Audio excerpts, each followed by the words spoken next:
કટોસણના રેલસુ શેઠ એમનું અવસાન થયું છે. ભગવાન એમની દિવ્ય આત્માને ખૂબ શાંતિ આપે.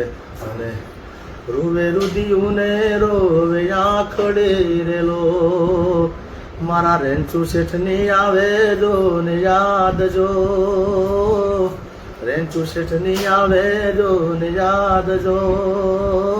અત્યારે હાલ તમે બધા જાણો છો કે રેન્ચુબા શેઠ કટોસણનું અવસાન થયું. એના બાદ અત્યારે હાલ જિગ્નેશભાઈ કવિરાજનો એક વિડીયો સામે આવ્યો. જિગ્નેશભાઈ કવિરાજે શ્રદ્ધાંજલિ ગીત તો ગાયું, સાથે સાથે જે વાત કરીને એ વાત તમે સાંભળતા જજો. કારણ કે કટોસણના રેન્ચુબા શેઠ એમનું ભાઈ ગુજરાતની અંદર ખૂબ જ મોટું નામ હતું. દરબાર સમાજની અંદર સારું નામ, સમાજની અંદર સારા કામ એવા ભાઈ રેન્ચુબા શેઠ અત્યારે હાલ આપણી વચ્ચે નથી રહ્યા.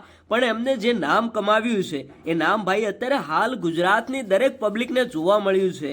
કારણ કે જ્યારથી તેમનું અવસાન થયું છે ત્યારથી સોશિયલ મીડિયાની અંદર એક જ ચર્ચા ચાલી રહી છે કે રેન્ચુબા શેઠ અત્યારે હાલ આપણી વચ્ચે નથી રહ્યા.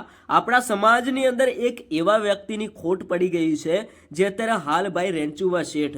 અત્યારે ગુજરાતના દરેક કલાકારોએ શ્રદ્ધાંજલિ વ્યક્ત કરી અને ભાઈ ગુજરાતના કોઈ પણ એક એવા પણ કલાકાર નહીં હોય જેને ભાઈ રેન્ચુબા શેઠના નામે કોઈ પણ જાતનું ગીત ના ગાયું હોય.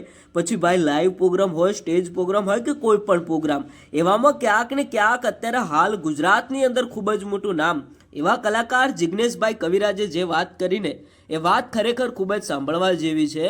મિત્રો અત્યારે હાલ રેન્ચુબા શેઠનું અવસાન થઈ ગયું, દિવસો વીતી રહ્યા છે, પણ હજુ સમાજના લોકો અને ભાઈ સાથે સાથે અન્ય સમાજના લોકો હજુ એમને ભૂલતા નથી.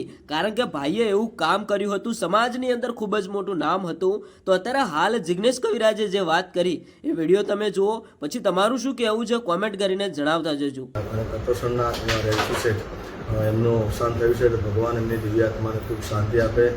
સુનું લાગે કટોસણ ગામ રે, રોવે રુદિયું ને રોવે આકડી રેલો, ભગવાન એમની આત્માને ખૂબ શાંતિ આપે.